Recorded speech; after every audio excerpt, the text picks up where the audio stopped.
Hugo was exhausted. He'd been on a spiritual quest for years, one that had taken him far from his privileged home in Australia to a remote ashram in India. But now he felt heavy and burdened. Hugo had grown up surrounded by the trappings of success, wealth, education, a beautiful home. But beneath the attractive veneer, there was trouble. All the success in the world hadn't brought him the happiness or the contentment that he longed for.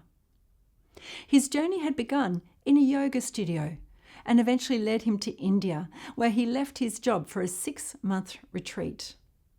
The ashram was an austere place with dormitory-style accommodation and a highly regimented program 7 days a week. Each morning began with 3 hours of yoga, followed by lectures throughout the day and another 3 hours of practice at night.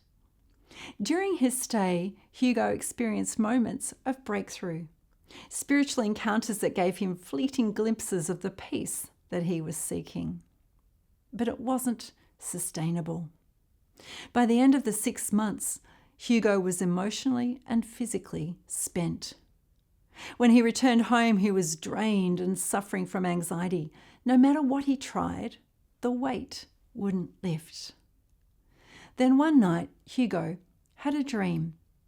In it, he saw a bright light that seemed to penetrate his very being. Although he had no history or interest in religion, somehow he knew the light was Jesus. The light spoke to him. "I see you are weighed down and anxious. I can take that from you." When Hugo woke, the feelings of depression and anxiety that had plagued him for so long were gone.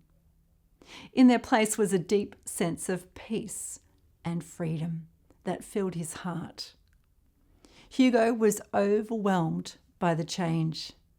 He had worked so hard to lift the shadows before, but now, without any effort on his part, Jesus had taken them from him.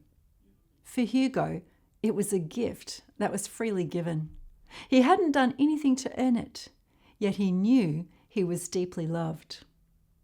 It's a powerful testimony. In Hugo's story, we see something of the universal spiritual search. Spiritual disciplines and practices, no matter what form they take, can open us up to the spiritual realm. But without a connection to God and the experience of divine love, they eventually become too challenging to sustain. What we need is God's grace. Grace can be described as God's undeserved love. It is always offered freely. It never changes, and it can never be taken away. When we walk in it, we experience the peace that passes all understanding. The Apostle Paul wrote about this. He said that it's by grace that we're saved. It's a gift of God. It's not produced by ourselves. This doesn't mean, of course, that our spiritual practices are meaningless. We can and should spend time and effort seeking God through prayer and the disciplines that draw us closer to God. The difference is the starting point. When we know we're loved, our search no longer involves striving. Our efforts are no longer attempts to reach for something beyond our grasp. God's grace is a freely given gift. All we have to do is receive it.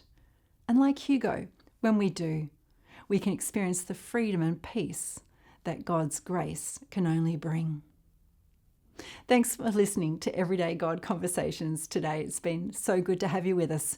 Why not join the journey of hearing God's voice for yourself by subscribing to our email devotional plan at godconversations.com. I look forward to seeing you next time.